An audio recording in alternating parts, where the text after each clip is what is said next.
Assalamualaikum warahmatullahi wabarakatuh. Nama saya adalah Fadil Aryan Parevi dengan NIM 12021808286 dari kelas SC 4204. Saya akan mempresentasikan tentang modul 9 modeling objek menggunakan state machine diagram. Ya, dimulai saja.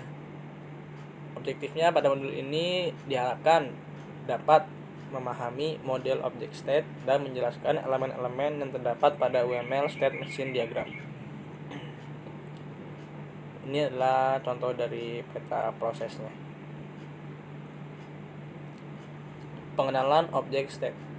Objek state memiliki dua pengertian, antara lain yang pertama adalah keadaan suatu objek yang terdiri dari kumpulan nilai atribut tertentu untuk objek tersebut.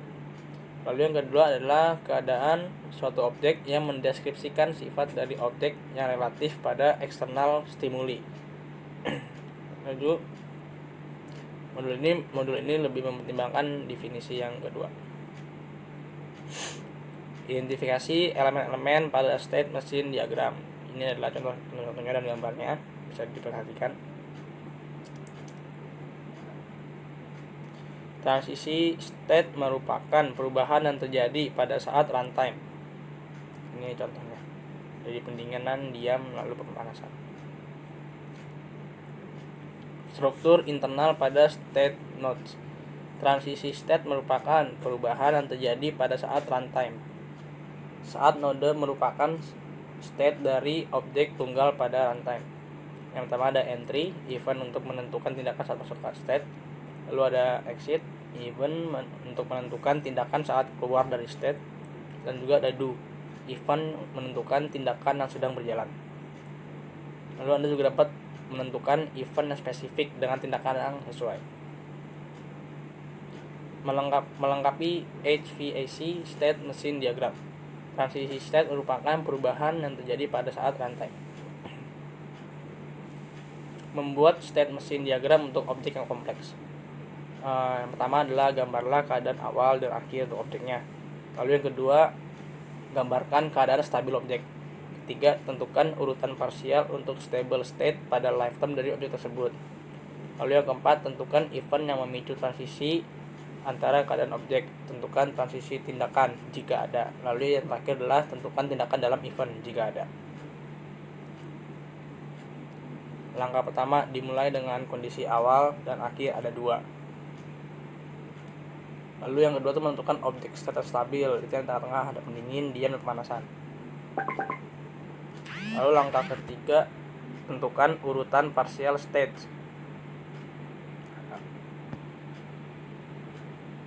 Lalu yang keempat ada tentukan tindakan dan tindakan transisi. Langkah 5, tentukan tindakan dalam state. Setelah trigger event. Event yang harus terjadi periode waktu tertentu ditampilkan dengan menggunakan after trigger event. Untuk menjalankan transisi setelah 10 menit, tentukan event pada transisi sebagai after atau 10 menit. Event sering digunakan untuk timeout.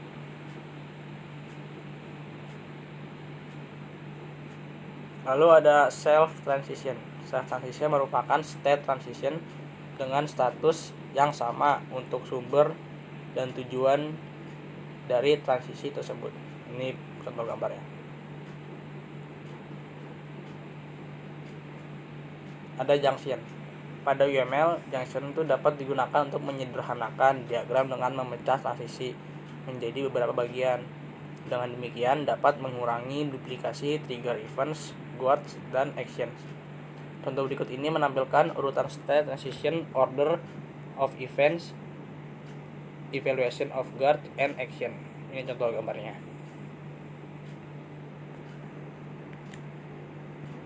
Lalu ada contoh junction. Ini contohnya, gambarnya bisa diperhatikan.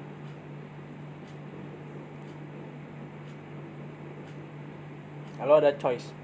Pada UML, choice digunakan untuk menyederhanakan diagram dengan memecah transisi ke beberapa fragmen, sehingga dapat mengurangi duplikasi trigger event, guards, and actions.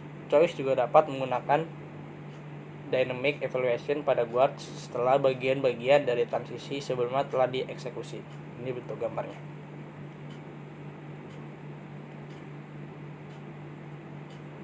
Ini contoh choice-nya, bisa diperhatikan gambar yang ini. Lalu ringkasannya. Sebuah objek mungkin memiliki state yang mendefinisikan sifat yang unik untuk objek tersebut, jadi beda-beda. Lalu state mesin diagram menyediakan mekanisme untuk memodelkan state dari transisi dari suatu objek. Ya, sudah. Sekian dari saya, Fadil. Ini sekian dari modul 9 ini. Terima kasih telah menonton. Saya mengucapkan Assalamualaikum warahmatullahi wabarakatuh.